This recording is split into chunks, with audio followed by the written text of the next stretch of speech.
Hi there, I'm Jules from thestonесoup.com and today I've got another healthy 5-ingredient recipe for you.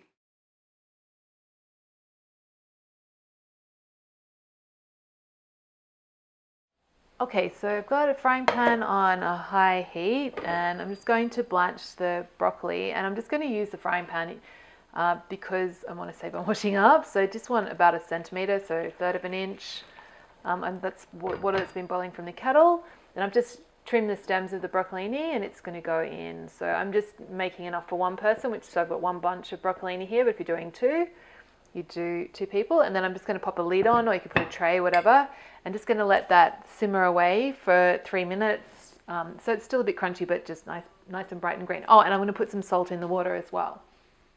So while the broccoli is cooking, I'm going to make my ginger miso mustard sauce. So I've got 6 tablespoons of, I'm just using a plain olive oil, like one that doesn't have a strong flavour. So any neutral flavoured oil is good. So 6 tablespoons of oil. I've got 3 tablespoons of seeded mustard. So it's one I made myself, but any mustard will be good. You can get a Japanese mustard, that's even better. And then 3 tablespoons of white miso paste, which is also known as shiro miso. And if you can't get miso paste, you could just use a couple of tablespoons of soy sauce instead. Like, that's going to give you the similar flavor profile. And then we want, I've got my ginger in, so I've just grated the ginger using my microplane. So I like a lot of ginger, so I've gone with 2 tablespoons of grated ginger. But if you're not so much into the ginger, you can either leave it out or just tone it back like to 1 tablespoon.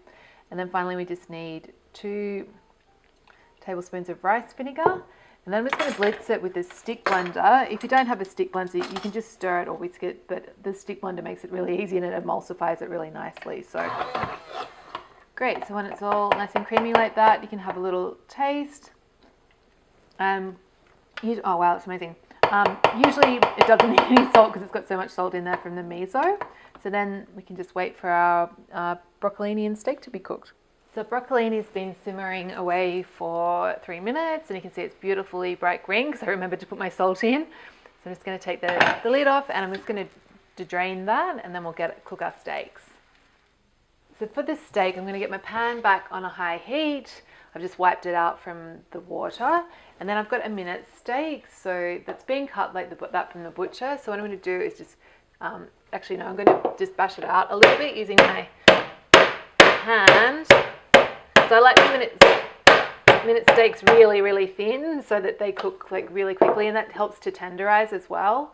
So I'm just going to give it a good drizzle of oil, and because the sauce is quite salty from the miso, I'm not going to put any salt on the steak, but if you like your steaks well seasoned, you could.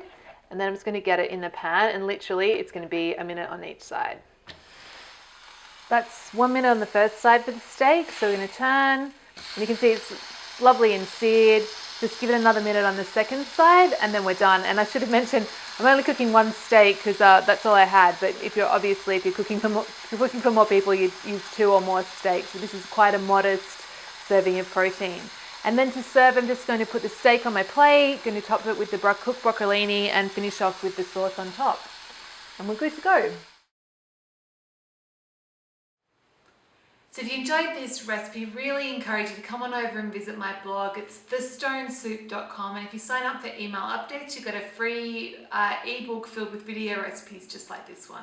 Hope to see you soon.